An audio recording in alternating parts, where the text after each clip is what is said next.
So I think we know who we're all here for tonight. The Reverend Dr. Al Sharpton is an internationally renowned civil rights leader, founder, and president of the National Action Network, which has more than 100 chapters across the country. Hailed by former President Barack Obama as a champion for the downtrodden, Reverend Sharpton is the host of Politics Nation on MSNBC, a nationally syndicated daily radio show, Keeping It Real, and a nationally broadcast radio show on Sunday titled The Hour of Power. A native of Brooklyn, New York, Reverend Sharpton preached his first sermon at the age of 4 at the historic Washington Temple Church of God in Christ. He was ordained by the age of 10, and by 13 he had been anointed youth director of New York's Operational Breadbasket, the economic arm to Dr. King's Southern Christian Leadership Conference. Now, I feel like every maybe 50 or so years, there's someone who comes into this country and who leads the movement. We had MLK, who we lost, unfortunately, and now my generation has Dr. Sharpton. And it's like, this man has inspired generations upon generations. I have 7- and 8-year-olds coming to me, talking to me about who Al Sharpton is to them, and that's incredible. So the fact that we have this man here tonight to talk to us about something that he worked hard on, this is crazy. I want you guys to really show him some hospitality. This man has done great things, and he is not even close to finishing yet. He moves with the passion and the ferocity of someone who's 20 years old. He shows the amount of energy that we see. It's not funny, it's crazy. Because imagine being his age and having as much power and as much strength behind his words as he does. You can tell that since he started this way back when, he still comes with the same amount of energy and the same amount of hope that things will change now. This is 2020. This is the worst year we've ever had. But Reverend Al Sharpton is a sign of hope still to come. So I want y'all to really give it up to him. I want y'all to clap. I want y'all to clap as loud as y'all can for the man who, the reason we're here tonight, there would be no name without the Reverend Dr. Al Sharpton. So put your hands together. Let's have fun tonight. Let's be glad that he is here to talk to us about rising up. Because the youth are here to rise up. This is Youth Huddle. This is the youth rising up. And the Reverend Dr. Al Sharpton is here to help us do that tonight. Thank you.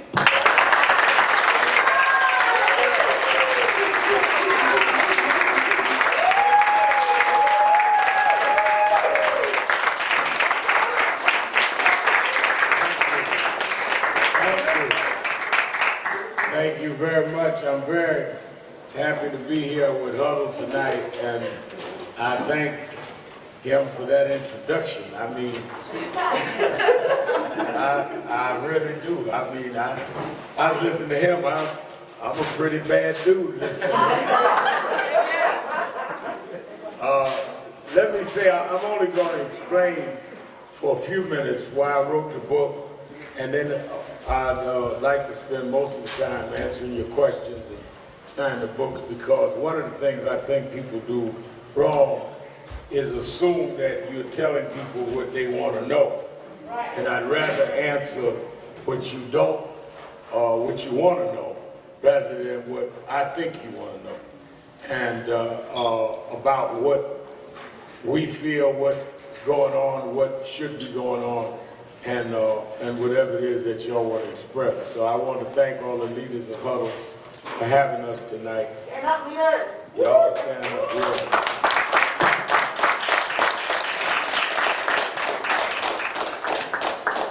Loud enough? Yes, sir. We want you to sit here in the middle and answer the questions. Okay. All right. So, you want me to sit in the middle? Yes. All right. It is how we want to look. All right, so I'll just say this. When early in the year, I wanted to address the fact that I started in the movement when I was 12. As he accurately said, I started preaching as a boy preacher. And my father left when I was 10, and we moved to Brownsville from Queens. In those days, you know, people in Hollis, Queens, well, we thought we was bourgeois, because we had a house in yard and all that. And I had never lived in the hood till I was 10 when my father left. My mother couldn't keep the house, they cut the lights off, gas, took the cars, all that. So we ended up in the projects in Brownsville. And I became intrigued with what was going on in the civil rights movement up here in the north. I was born in Brooklyn. My mother was from Alabama. And as I got intrigued by it, my mother was afraid that I would get what she thought was the more radical or militants and leave the church. So she brought me to Reverend William Jones and Reverend Jesse Jackson and asked them what should she do. And they said, we'll make him youth director of Dr. King's organization in New York. Dr. King got killed that year, and I've been in the movement ever since. So from that time, which was then by the time I was youth director was 69, until now, I was in the King mode of fighting for justice, fighting for equal opportunity in terms of health, education, and all. And we had setbacks, forward movement, setbacks, forward movement. Then Trump comes along, and it seemed like all that we had fought for was being reversed. He was trying to turn around the health care bill, he was turning around, he was supporting police in every of the police incidents, everything was turned around.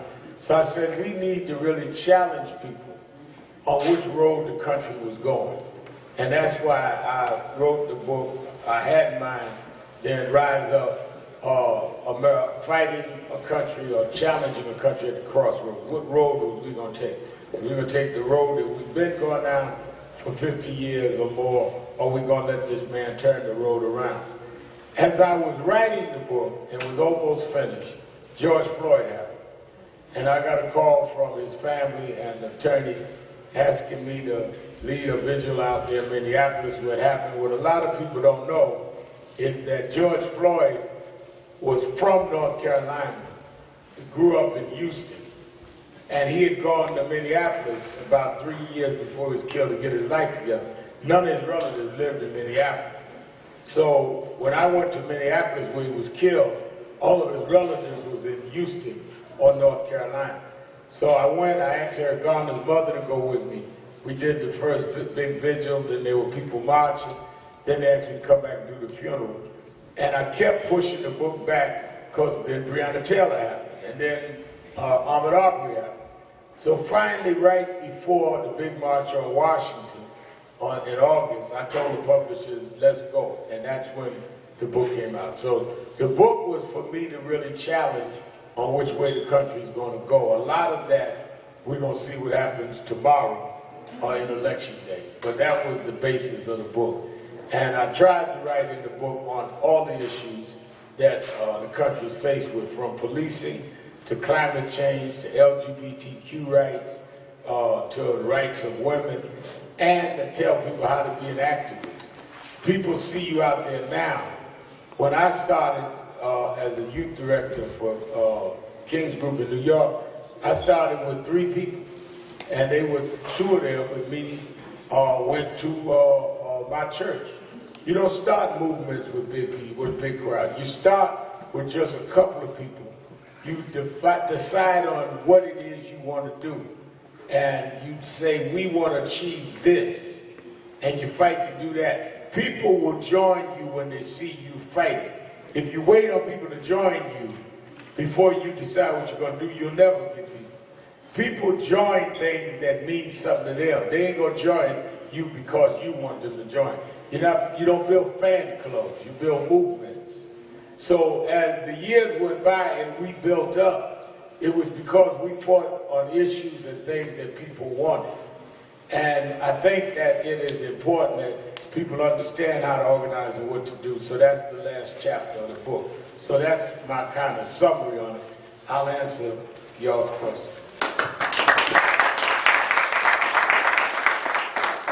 All right, make sure everyone can hear me. All right, so one of the first questions I had actually had to do with the book. There was a section where you speak, you had dinner with Obama, and it was you, Obama, and a lot of other black leaders. I believe John Lewis was in there. And you even explained that it was similar to like the Last Supper. I wanted to ask, during those 8 years with the Obama administration, did you feel you did the most you can for the liberation of black folks? And was there any tension with the Obama administration during any time you worked with them? There was a lot of tension. When in 2008, all right, to set it up, 2004, I ran for president. And then the very next cycle, he ran. And when he was running, people were saying that, well, he's not an activist, he's not like Sharpton, we can vote for him. I'm talking about a lot of whites and some blacks. He called me and said that, you know, I respect what you do, but I don't do what you do. I said, I'll do what you do, but if I can help you and you do certain things with us, it's better than people that are opposed to us. So we understood from the beginning, him and I, that we were not going to agree on everything, but we were going to try to get done as much as we could, because the alternative to him was we weren't going to get anything done. And so we understood that. My agreement with him was that if I help you and you get in, I want you to deal with certain issues like policing and like health care. And if you keep your word, when you can't do something, be honest. And when I can't or won't do something, I'm going to be honest. If you don't embarrass me, I won't embarrass you. And that was our agreement. So a lot of times we didn't agree. And we'd get in meetings in the White House and we'd argue. And sometimes he would defer, sometimes he wouldn't. Sometimes he would ask us to support things and I wouldn't support it. But I never got out there calling him a bunch of names, and he never would let the white media say he denounced, you know, Nan and Al Sharpton. What he did do, when he was running, he called me and said, I'll give you an example. I don't think I wrote this in the book, but I'll tell Huddle. When he was running, the first caucus in a presidential campaign is Iowa, which is a mostly, I'd say 85% white state, maybe more. And, but there is a segment of black political activists in Iowa. And they have what they call a black and brown caucus every 4 years when the presidential campaign is going on. They wrote me a letter, because they had known me from the 4 years before, and asked me would I come and keynote the black and brown caucus. I said, yeah, I'll come. And they invited everybody that was running in the Democratic primaries. It was Hillary Clinton, Joe Biden, there was 2 or 3 others, and Obama. What a lot of people don't know is Biden and Hillary ran against Obama for the nomination. He beat them and became the nominee. So they were trying to figure out, when Hillary said she would come, Biden said he would come, trying to figure Governor Richardson of New Mexico said he would come. All the candidates would come. So President Obama, who was trying not to turn off some of the white moderates because he was black, was trying to figure out how he was going to handle this. And he called me, he was then Senator Obama, and he said, Al, I said, yeah. He said, this Iowa thing, he said, how you gonna handle it? I said, what do you mean? He says, well, Hillary and them have confirmed, I probably gotta go. He said, I don't want to lock arms with you, but I know that you got certain positions I'm not gonna agree with, and how do we deal with that? I got certain agreements, certain things you ain't gonna agree with. He says, and I don't think it helps me win, and then it's not gonna help you down the road if we lock arms. So how do we kind of work this out? I said, well, let me think about it. And I thought about it for about a day. And I called him back on his cell phone. And he answered, I said, Senator, he said, yeah. I said, I figured out how we do this. He said, oh, good, how do we do it? I said, I'm not going. He said, what do you mean you're not going? I said, I'm not going. I said, the only way to do this is not to go. Because if I go, I'm going to be Al Sharpton. And if I'm Al Sharpton, that's going to jam you. And if I jam you, you may not win. And then we all jam. So the best thing to do is know when you got to step up and when you step down. I'm stepping down on this. And he said, you really believe this stuff. I'll never forget that. And that's when he and I really started trusting each other. Because in a movement, Dr. King used to fight with Stokely Carmichael, Malcolm and Dr. King to get along. But in a movement, you do what is for the better whole and not to win your point. Right. A lot of problems that people got is their own stubbornness and ego, is my way or no way. Right. Sometimes you got to sacrifice your way if it's going to feed the greater good, because it's the objective and not who gets credit for it. So like I would tell people, don't cuss people out at marches, but that's the way I talk. But if you running more people away from our march than you gathering, are we supposed to sacrifice people? So you talk about that's the way you talk, well that ain't the way they comfortable. So I think that you can judge people's sincerity by how much they're willing to give for the greater good, or how much it's all about them.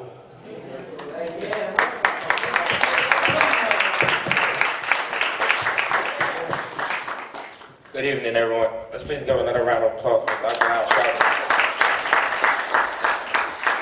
My name is Lamine Corner, and the question that I have today is, was religion ever a factor that played a role in who you decided to work with?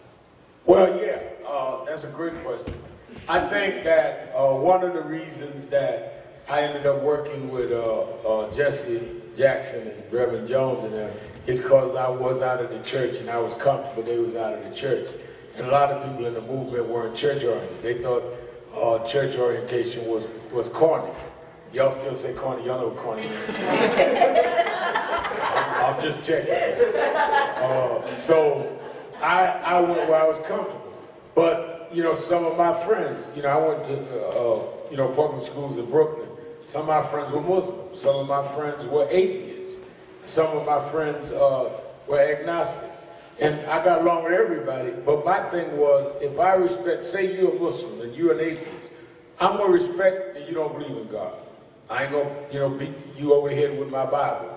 And I respect you may approach God from an Islamic point of view. I'm not gonna tell you, you gotta go my way. But I want you to respect that I believe that. So if we go to dinner and you're a Muslim, I would not order pork chops. That offends you. But I wouldn't want you to talk about Jesus, because that offends me. And I think a lot of times we are where we want to be respected, but we feel it gives us the right to disrespect others. Right. So my thing was that this is my orientation, and we can respect each other, or we can't work together. And I think that we kind of worked that out. Now, sometimes that was hard, because you get some people bullheaded that it's got to be their way, and I don't agree with that. I am a Baptist Christian preacher, but I'm not a punk.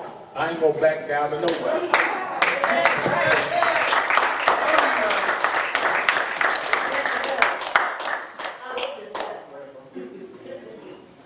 All right, last night you had a webinar with the Thurgood Marshall College Fund, and I was watching.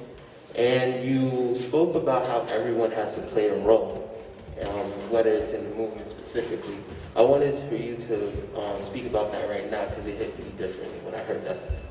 I think that movements are built around people, a collective, and sometimes we reduce the movement to who we see, and a lot of the strength of a movement is what you don't see. And one of the reasons that I was able to understand that is coming out of King's Northern movement. I knew the guys that really made it work. It was not just Dr. King, it wasn't just a speech. And I write about that in the book. Bayard Rustin, who organized the March on Washington. Ryan T. Walker did the administration. Just like when we started NAN, we had Michael Hardy doing the legal stuff. We had somebody doing the music stuff. We had somebody organizing the youth, somebody organizing the marches and all. The front side was people would hear about me, but we had a whole organization. We have 52 people on paid staff right now, and offices in 6 cities and 107 chapters. And you can't, the reason why for example, why is it when NAN calls a march that we can get thousands and other groups call a march and they can't get that, or they run into somebody else's march and act like they did it? Y'all know when some folks front. Yeah, that's right. You get people that, you know, somebody get on the internet, say we all go in the Columbus Circle, and somebody show up with 3 people and say, I call the march. It's my, it ain't their march. They don't know. But the reason is because we have chapters and we work every day. We're open every day. There's not a time of day. There's not a NAN office open somewhere in the country. But, and we, I'm on radio every day, 3 hours a day. On Saturdays, we broadcast from here live radio and TV, and I do my TV show. So we're talking to millions of people. But we started with about 5 or 6 people. When I started National Action Network in '91, be 30 years next year, we started at PS 175 on 134th Street, 5 of us. We split from a group at the Slave Theater, came uptown, started by the 2nd and 3rd week, we was drawing 25 people, passing the plate. I was preaching at churches to try to pay the rent to get a little office. And we just kept fighting. We fought this issue, fought that issue. And little by little people came in. When I looked at y'all at Huddle, we didn't have these many people we started naming. And all of us put together, we might have had 5 or 6 people. And if we all empty our pocket, we might have had $30. That's when we got started. Might have had 30, maybe 40. And so that's how you build.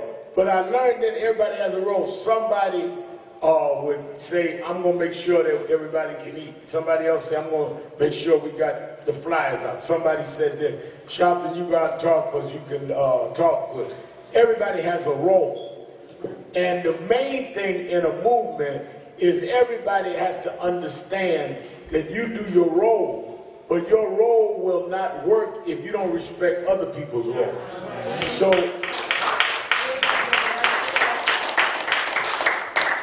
even though I may be the one out front, I know that if ain't nobody behind me, it don't matter if I'm out front.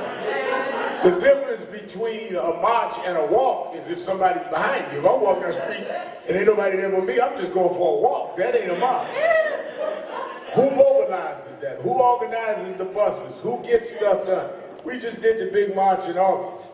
Well, Katrina and the staff here had to get the buses, and Derek and them had to load the buses, and somebody else had to do the health thing and all that. So people see me walk on the stage. If all of that hadn't happened, wouldn't have been no stage in 200,000 people. So if you're not good at what he does, don't get jealous of him because you can do something he can't do. And don't try to be me if you can't do what I do because you do stuff that I can't do. And all of us need to learn and respect each other, and all of that makes a whole. Because let me tell you something that a lot of activists learn the hard way. When you out front, like I've been out front, it's like geese. If you ever watch geese fly, and you got one geese out front and there's formation on each side, the front geese flies out front as long as he can, but there's a lot of wind. He get the wind first, and he get all the fleas in his face. And then when he can't take no more, he gets back in formation and somebody else takes the front. Because you getting all the crap when you out front. So yeah, I get a lot of publicity, but I also get all the attacks. And they'll be digging up your stuff and digging up. You can't tell them don't come after you because you out front. So a lot of folk, I know, I see some young activists in me, they're older than y'all. Man, how come y'all didn't support me? If you going out front, you ought to know they're coming after you. And if you can't take it, don't get out there.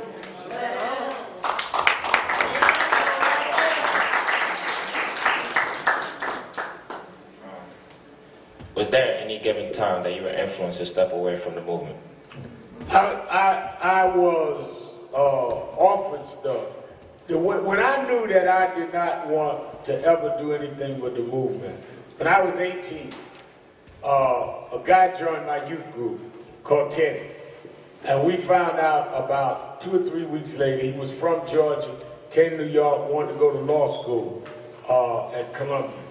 We found out his father was James Brown, the Godfather son. And about 6 months later, he got killed in a car accident upstate New York. And the disc jockeys in New York told James Brown that if you want to do something in memory to your son, there's this 18-year-old preacher, your son is with his youth group, you should do something for the youth group, memory to your son. So that's how James Brown and I got tight. And we later became like father and son, he lost.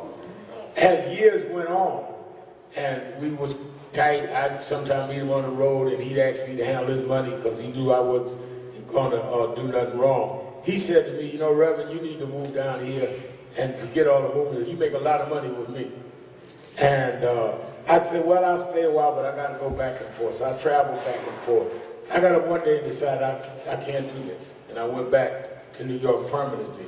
And we would just see each other periodically. Don King in New York told me that he paid me a lot of money to head his entertainment department. I wouldn't do it. You only know that you really committed to something when you turn down something bigger to do what you're doing. That's when you know you're committed. Because you got to know, when I turned James Brown down, Don King down, I didn't have a dime. And I didn't know where the next bills was going to be paid from. But I knew what I didn't want to do. And I'm glad I went through that, because I might have never known that I was really committed until I had the opportunity to do something else. When you have the opportunity, a lot of people talk about, I ain't doing nothing to be down with the people. Well, you ain't got nothing else to do. But it's when you can do something else and you do it, then you know that this is really what I'm committed to.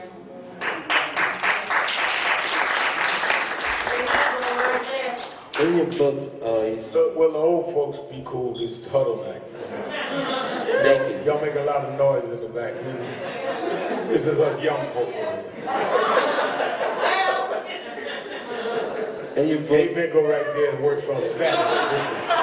This is not Saturday morning. This is young folk. in your book, you speak about Nelson Mandela. And as I for myself, I always wonder, have you ever thought about going back to Africa and thinking about Pan-Africanism? Absolutely. When I was young, my first hero was Marcus Garvey. My first hero was Adam Clayton Powell, who idolized Marcus Garvey, so I read everything about Marcus Garvey. And when Bishop Washington, who was my original pastor, took us to Kingston, Jamaica to do a crusade, I looked and went and met Marcus Garvey's widow. So I read everything about the Back to Africa movement. And then years later when I went to Africa, and when I was there when Mandela was elected, and I thought a lot about how we must have this connection. We're starting right now an international unit to NAN to connect officially with African Star Chapter. I've been to Africa about 20 times. I think that until we hook up the diaspora, that we'll never be free. And that we've got to have that bond. But Nelson Mandela is probably one of the 2 or 3 most impressive people that I met. And I asked him, because I had 3 or 4 sessions. In fact, when he came to Harlem, that's a picture there of me and Nelson Mandela, Jesse Jackson on the pulpit at Canaan. That's right there on 116th Street. And he came, when he came to Harlem, when he came to New York, he said the first place he wanted to go was to Harlem, to Canaan, because Ryan T. Walker fought for him to get out of jail. And he said, I want to keep that bond. And they wanted him to go to other places. He first went to Canaan. And I think that's the kind of bond we need to build. I'd love, as we build our international division, to maybe sponsor a Huddle trip to Africa. Y'all, everybody needs to go to Africa. I took my daughters to Africa with me. And everybody needs to go.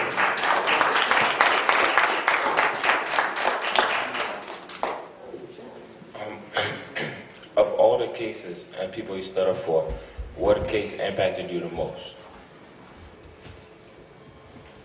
You know, people, that's a hard question. When people ask me about the most important case I fought, I always say the next one, because we're not finished. I think the one that hurt me the most and impacted me the most was probably the Diallo case in '99. I think they shot at that guy 41 times for taking his key out of his pocket. And when we went to jail, 13 days in a row, we had hundreds of people lay down in front of one police plaza and go to jail. And we got those police indicted, and they switched the case to Albany. I think that really got to me more than the case I fought before or since. Second to that was Trayvon. When Ben Crump brought the parents to me. I'd not heard about Trayvon. Trayvon, a lot of people don't know this, Trayvon was already buried at the funeral before I even got involved. Nobody knew. It was a Florida case. People in Florida heard about it. They came to me to try to get national attention. And when I called for the march down there and we started drumming up, I called a guy named Michael Basin, who was then hot on radio, called Tom Joyner, and we all lit up the radio, and we had 10,000 people there saying, we demand that y'all deal with this case. They wouldn't even arrest Zimmerman, the guy that killed Trayvon. And we called that march. And I was on my way to the airport, Newark Airport here, about 5 one morning to get a 6 o'clock flight to fly down and lead that rally that night. And I checked my voicemails on messages that came through the night. And my sister in Alabama called me to tell me my mother died. And I had to choose on what I was going to do with my mother just dying or whether I was going to go to that rally. And I thought about it and said, no, my mother would want me to go to the rally. And I went with my heart broken because my mother raised me, like I told you about something. And I went that night. Trayvon's parents thought I wasn't going to show up because by the time I landed, it was all over the news. My mother died. And when we were having a meeting with the prosecutors before the rally, and when I was walking in, I wrote this in the book, when I was walking in the prosecutor's office, my cell phone rang from a block call, and I answered it, and they said, hold on for the president. President Obama called me to give condolences about my mother. And that's when we started talking about the Trayvon case, because I was going to do the rally in a couple of hours. So I'd say Diallo and Trayvon was the cases that got to me.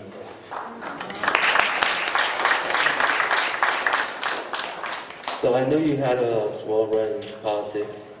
You ran for mayor, you ran for senator, you ran for president. Sadly, you didn't succeed, but I wanted to ask, what was the reason for you to continue running for those offices, and what advice would you give to those that want to run in the future? I ran in '92 for the Senate because no black could ever run for the U.S. Senate. I did not in New York. And I did not run thinking I'd win. I wanted to put our issues in the debate. I watched one of my mentors, Jesse Jackson. He ran for president and didn't win, but he was able to put our issues out there nationally. And I said that we have fought Bensonhurst, Yusuf Hawkins, we fought these cases. They won't even talk about us unless we're on the stage. So I really ran to get into debates and to show them that people agree with us. When I announced I was going to run in '92, I was still under a tax case. And they said, ain't nobody gonna vote for Al Sharpton. We had, they had what they call editorial board meetings. And in the editorial board meetings, the people that decide who the papers are going to endorse are sitting to ask you questions. So the big editorial board meeting is the New York Times meeting. Everybody wants New York Times endorsement. And I'll never forget, I'm sitting there, and the publisher at the time, Salzburg, is looking at me, and I know he ain't going to endorse Al Sharpton for, all I've done in March and all that. And I said, why don't you ask me to talk about what you really want to talk about? He says, all right, let me ask you this. He says, I've talked to some of the black ladies out there, if I call their names, you know, you're not going to get 10% of the black vote. I said, I'm not going to get 10%. He said, no, never. He says, I said, I bet you I will. He says, bet. And we made a bet. And that night, I think we raised maybe $40,000. Everybody else had millions. The night of the primary, when the vote came in, I got 70% of the black vote statewide. Statewide, on no money. And all of the black elected officials had endorsed against me. And about 3 weeks after, I got a call from the publisher of the Times. He said, you didn't collect your wager. I said, oh, I forgot about we had a bet. What's the wager? He said, I'm going to have a lady call you. And he did the cover story on New York Times Magazine. The first time they did a magazine cover story on me about the new Al Sharpton. There wasn't no new Al Sharpton. It was they looked at me in a new way. You know, every time they get you wrong, they act like you changed. No, I didn't change. They changed how they saw me. So I ran then. I ran for mayor for the same reason, ran for president. I never really wanted to be an elective office. It's too confining for me. It's even when I started my TV show, I made it clear to MSNBC, I'll do this because it gives us a platform to get issues out there. But I'm gonna keep marching, I'm gonna stand there, and we put that in the contract. We agreed on that. I couldn't do that if I was in the Senate. I couldn't do, if I was in the Senate, George Floyd's family couldn't call me because they don't live in my district. And I couldn't lead the marches. But that's what I'm comfortable doing. Somebody in the Senate can make laws and they got a stable income and all of that. So my advice to your question, my advice to people is go into politics if that's what you want to do. Because then you have to follow the constraints of politics. If you know you're not going to follow constraints, don't do it, because you get in there and you get scandalized and messed up. So, like, again, everybody got a role. Do what you are comfortable in doing. Do you, and don't apologize for it. Let's please give another round of applause for Dr. Al Sharpton. All right, guys. Thank you guys so much. So now we're going to open up the questions for you guys. And when I say you guys, the youth. So what we'll do is I'm going to set up the stand, and then when you come up, just introduce yourself before you ask the question, and then go ahead and ask your question. We kind of got it already. We don't have that much more time. So Ocean had a question, Larry had a question, anybody else had a question? Those people who have questions, please stand up here. Yeah.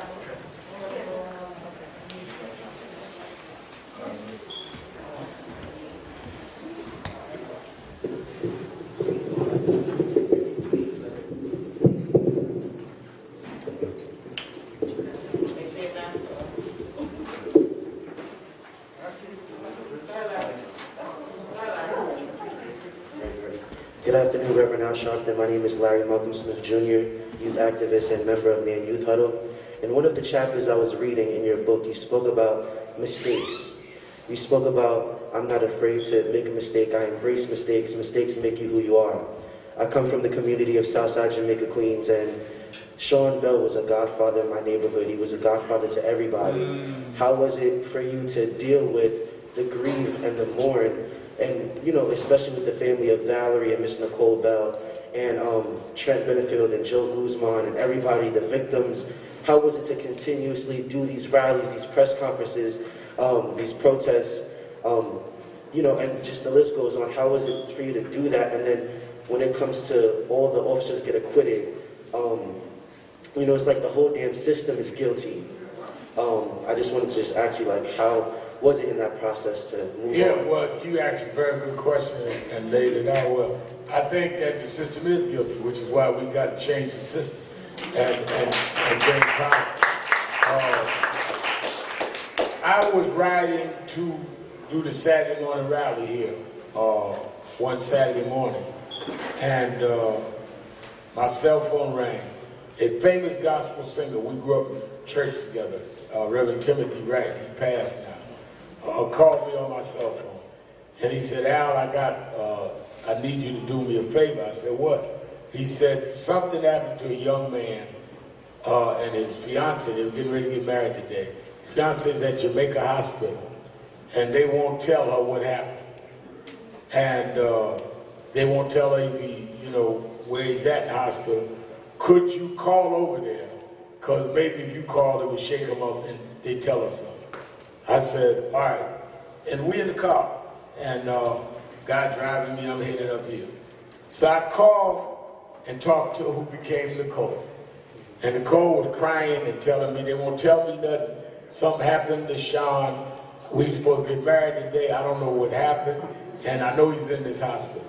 So I said, hold on, don't cry. I said, hold on. So I called the switchboard, couldn't get an answer. Kept trying, couldn't get an answer. By that time, we coming up to FDR. I said, go over the bridge, and Jamaica Hospital is just like 1 or 2 exits off the bandway. I can hit there, if I walk in there, I can get it done and make it back to the rally. When I got to Jamaica Hospital and stepped out the car, she fell in my arms and started crying. And I went inside, and they would not tell us anything. So the more they wouldn't tell us, the more angry I got. I said, what do you mean you ain't gonna tell us nothing? Finally, a sister working in the hospital pulled me to the side and said, he was shot by police, he's dead. And they don't want to tell the family. And that's how I got involved in Sean Bell. And I could not believe, I mean, you know, a lot of people think you just sit around like we got a walkie-talkie and say, oh, somebody got shot, here we go. A lot of these things just naturally fall in.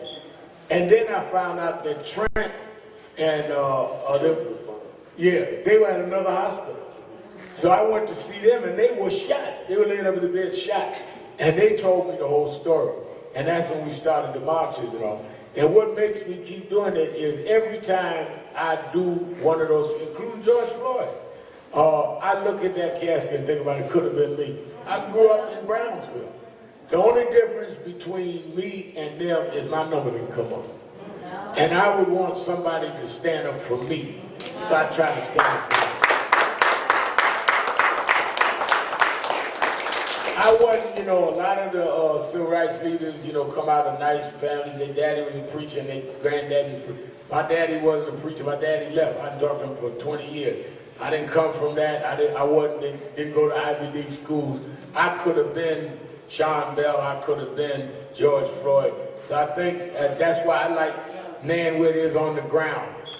You know, they building a whole complex here. I negotiated with the guys. I want to keep some on the ground and the museum upstairs, because I want to always be where regular folk can just roll out the streets. I don't care how they dress.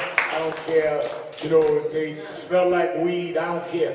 They need to be able to come somewhere that they ain't got to be all that to fight for freedom.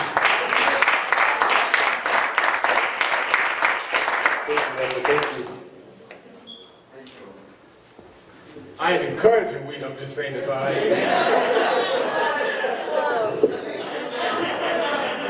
I forgot we were being taped, so let me clear that. Hello, so my name is Tyleisha McCormick, also aka Ocean, and I'm one of the NAM Youth reps in training here. So my question is that back in 1989, when Trump called the death penalty for the 5 boys that was accused of rape, but we know that they didn't do it. So my question is that, how did you respond and what was your feelings at first and now that he's president? Like, what is your feelings about him now? Well, when they grabbed them 5 young men, one of them was a 6th one named Briscoe. His grandmother called me and told me that a grandson didn't do it. She was crying. She didn't believe any of them did it. And when I found out how they coerced the confessions, me and some other activists went down there. They talked about us like a dog, said we were supporting raping white women. They did cartoons on it. And then Trump came out with ads saying they should get the death penalty. And we fought for them. They were convicted. They did, some of them did 9 years, all the way to Carrie Weiss did 13 years. And Trump never backed down, even when the DNA proved they didn't do it. He said they did. And I'd never give him that. That's racist. I hope he loses tomorrow. I wish he lost in 16. And when Carrie got out of jail, innocent. Can you imagine doing 13 years in jail for something you didn't do? I mean, I don't even know how you can sleep at night knowing I'm in here and I didn't do it. And he couldn't get a job because where you gonna get hired? I did 13 years in jail for rape, but I didn't do it. So we gave him a job. He worked here for 3 years until he got the settlement from the city. And that's what we do.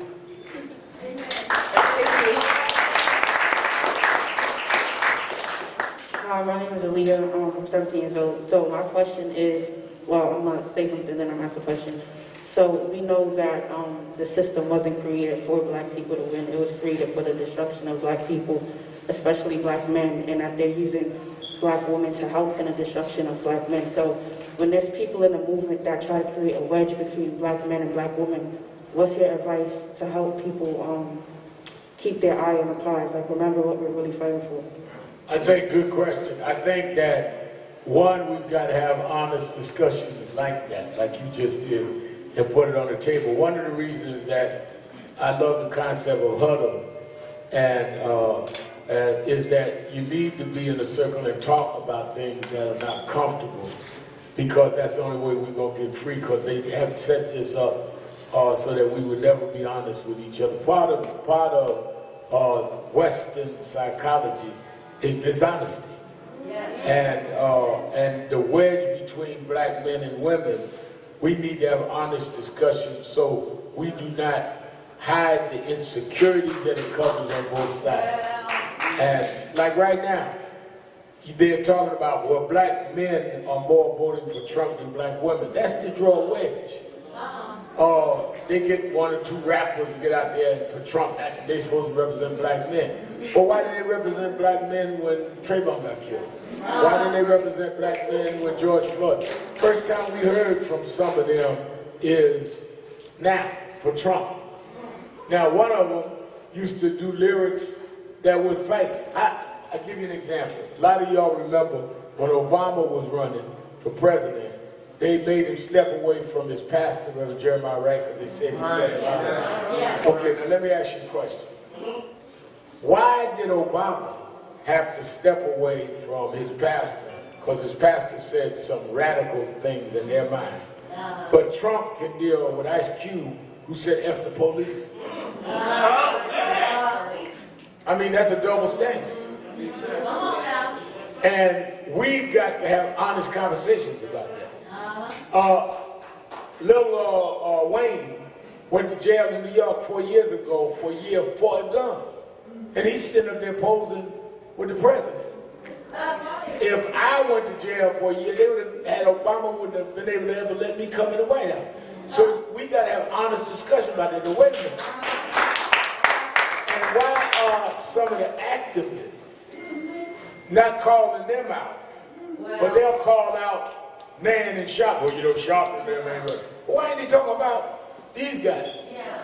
Is it that you really disagree with us, or are you jealous that we were able to build something you want to build? I mean, where did that come from? We ain't in your way, but you mad with us. These guys are endorsing the people that are enemy, the people you ain't got nothing to say about them. So I think that these wedges, we need to sit down and talk. We're going to have differences. That's why we should all sit in a circle, which they used to do in Africa, and put our differences on the table. And men need to understand, and I write about this in the book, women don't have to get behind you to make you a man. If a woman got to step back for you to feel like you're a man, then you ain't a man. If you can walk shoulder to shoulder with a woman and not be intimidated by that, that's a man. And a woman the same way. And I think that those are the real kind of discussions we need to start having. When I was coming up, we had a preacher in the movement, one of King's assistants named Reverend James Bevel. And he used to make us all sit in a circle. He said, this is going to Africa. He used to do my youth division. And we used to have to talk about everything like those issues. So I grew up with that kind of thing, that the only way we ever going to really build is we got to put the things we don't want to talk about on the table.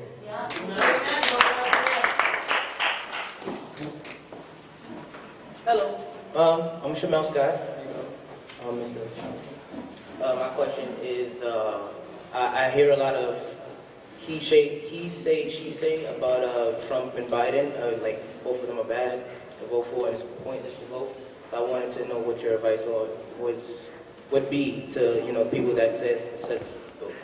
I think that whether people vote for Trump or Biden, one of them is going to be president tomorrow.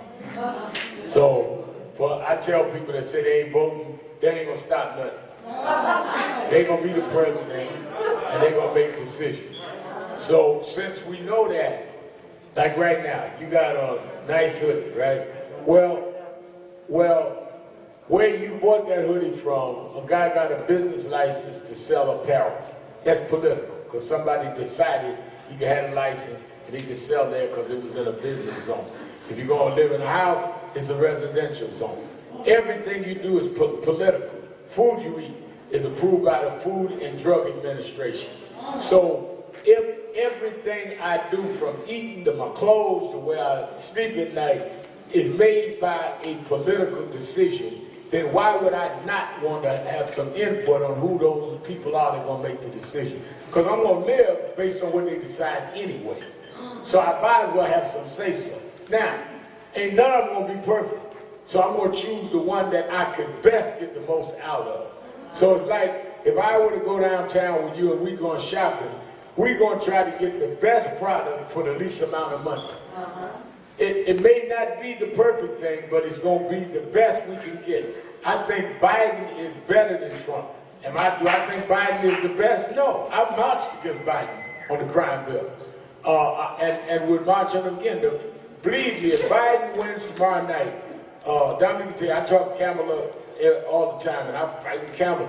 I told her, if y'all win Tuesday night, I'll be in your butts Wednesday morning. You know that. But I can be, because I supported y'all over what's worse. We can't do nothing with Trump.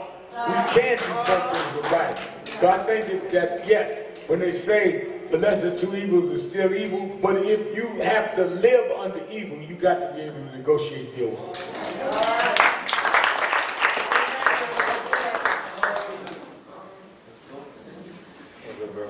Good evening, Reverend Trevor. How are you? And greetings, everyone. My name is Timothy Hunter. I'm 21 years old, and I'm a youth activist. And I think that as we kind of look at the movement, especially what recently happened, after the murder of George Floyd and the murder of Breonna Taylor and the murder of so many other people this year, we've seen New York City activate in a way that it has never activated in a very, very long time, or some people would say ever before. I'm pretty sure you've seen similar, times where a huge movement happens and then so many people become young leaders and break off into so many different factions and people start running in different directions. So my question is, as a lot of young leaders and young organizations coming out of the movement, what is the next step for us? A lot of people say we should become 501c3s. Some people say we need to get more political, buckle down and become 501c4s. Other people are saying we should all just run for office. We're getting pulled in so many different directions. So what is the guidance that you give to these young organizations that want to make a difference? Good question. I think my advice is to do all of that.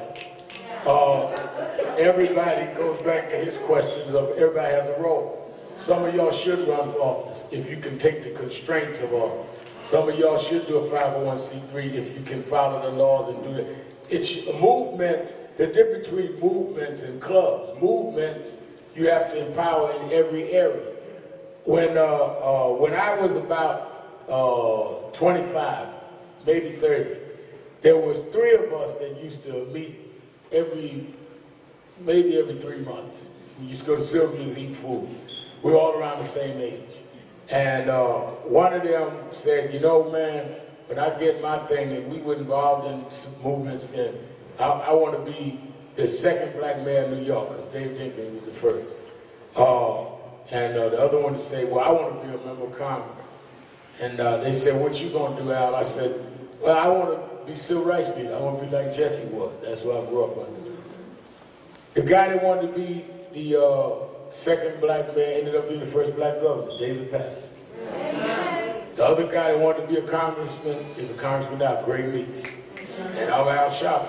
We all sat around just dreaming and was sharing the bill at Sylvia's because we didn't have a whole lot of money. And what I'm saying is there's always been movements and then you split off. Some don't get along and whatever. Some is because you want to be bigger than others. That's all natural. All that, man. The worst beats I ever seen was the king with the people throwing chairs at each other. I used to say, this is the nonviolent movement. But people came out. Andy Young became a congressman and went on to be mayor and the UN ambassador. Jesse ran for president. Y.T. Walker came north. It's all right to do that. This has all happened before. You had the young guard and the old guard. Jesse was 12 years younger than King, and John Lewis was 12 years younger. Jesse and John Lewis, and they were the young bucks. I'm 13 years younger than Jesse. There are people younger than me. All I wanted to do was build a base so everybody would have somewhere to go. So a lot of the groups out there are going to not identify with them, but when they run out, before the man get them, I want them to be able to come and say, I called you a bunch of names, but they messing with me. And I'd say, fine, let's keep it going. There was a guy here that the older crowd would know named Khalid, and he had a Million Youth March. And Giuliani said that they weren't going to let him march. And all of the black politicians in Harlem was against him because he would say some very radical things. I called him and said, I'm gonna hold a press conference and defend you having the march. And I did. And he said, man, whatever you need. I said, I don't want nothing from you. But I just know as long as all of us is out there, we gotta protect each other. And that's my thing is, you know, guys take shots at me now. It ain't that I'm stupid that I don't hear, is I don't respond. Because it don't help our people for us to be out there fighting. We get a room, fight it out, and figure out, okay, we ain't gonna be together, but we ain't gotta take shots, or we can be together on this. So that's the same thing I said, young, let all of you decide your roles and support each other. Because at the end of the day, it's gonna be about supporting the whole anyway.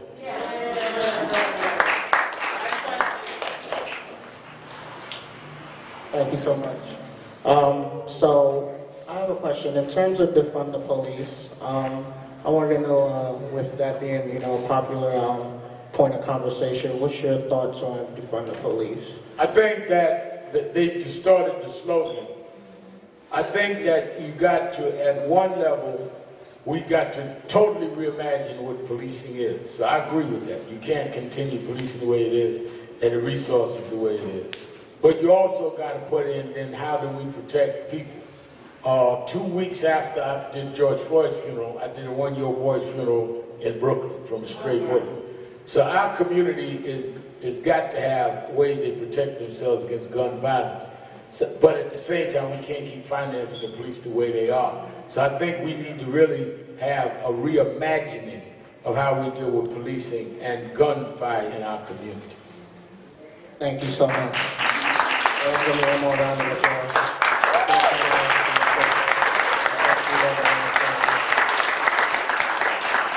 So next up, I'm going to call up our New York City chapter liaison, Ms. Katrina Jefferson, with some announcements. There's actually no announcements, but we're actually going to transition the program into the book signing, and so I would like to release Reverend Sharman just for a couple of minutes so we can reset this front space, and then we'll bring it back out to... In other words, get out. Exactly. For just 5 minutes tops, and then we'll bring you back out to do the signing. What we would like to have happen is, raise your hand if you are getting a book signing, you're a young person, one of the youth in the front. Okay, did everybody receive a note card? Okay, if you received a note card, on that note card you're going to write legibly your name or the person that you want him to sign the book to, okay? And then if you open the book now, open the book within the first 4 pages, there's a title page. You see this Rise Up title page?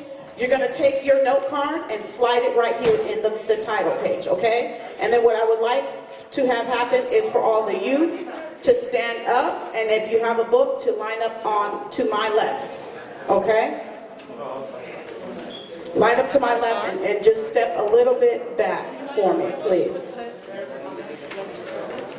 My left, which is this side.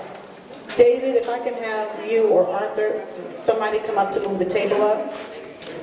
If you are an adult here that is looking to purchase a book, please line up to my right. If you're an adult looking to purchase a book, please line up to my right in one straight line going towards, facing me, but heading back towards the door. Yeah, there's an index card on that table. There should be some. Give me one.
get your book signed, you can go to the table and get your food and eat. Go to the table and eat. Please go get your food.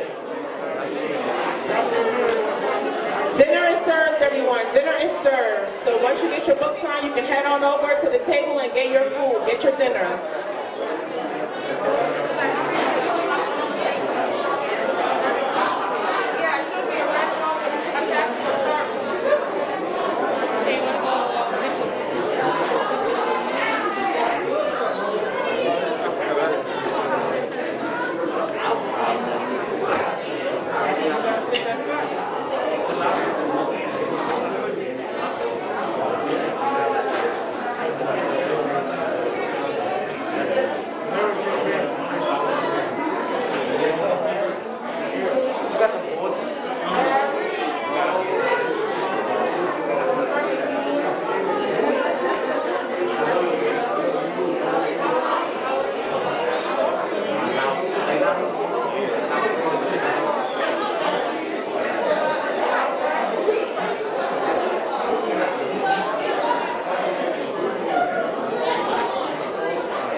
Thanks so much.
732.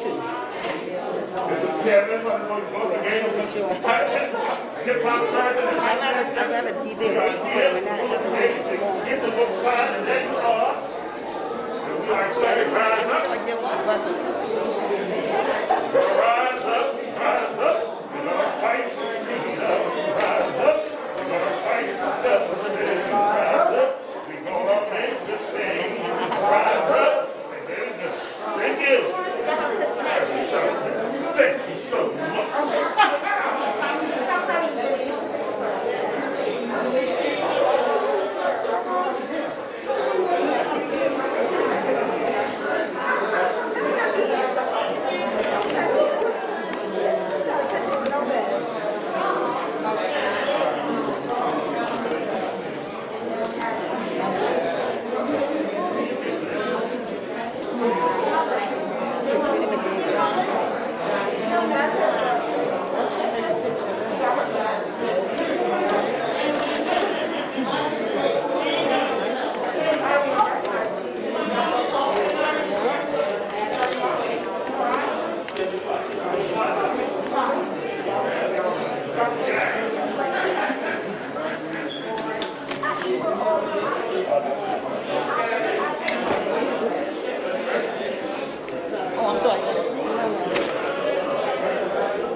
So excuse me.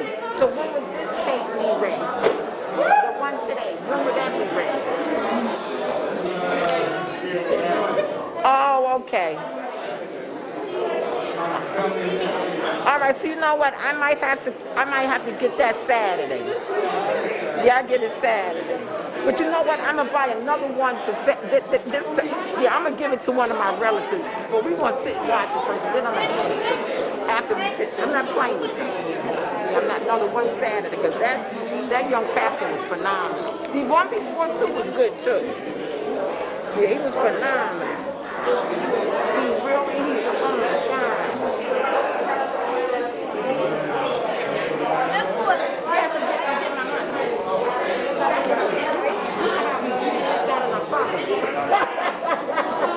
I got that good from my aunt.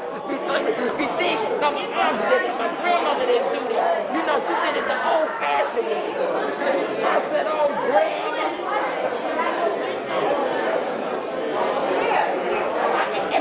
Every time my grandmother went to get money when she was alive, it was up top. I said, Nanny. You know that saying, up top. I said, oh, miss them. I miss them days. I miss my grandma. Oh, wow. Because I was close to my grandma. All right, thank you. Take care.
right, you are welcome to go and eat dinner now. Thank you.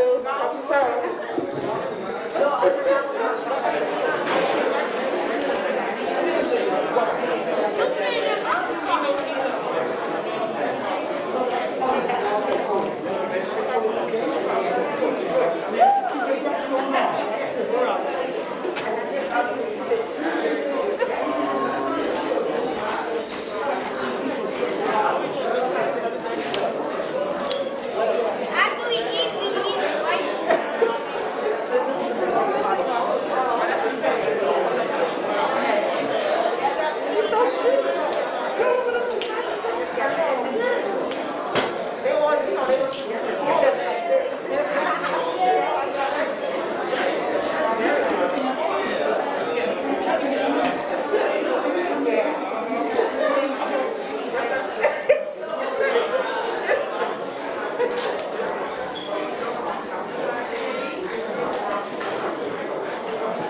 Big guy.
Did you want to go? Yeah. Give me 1 second.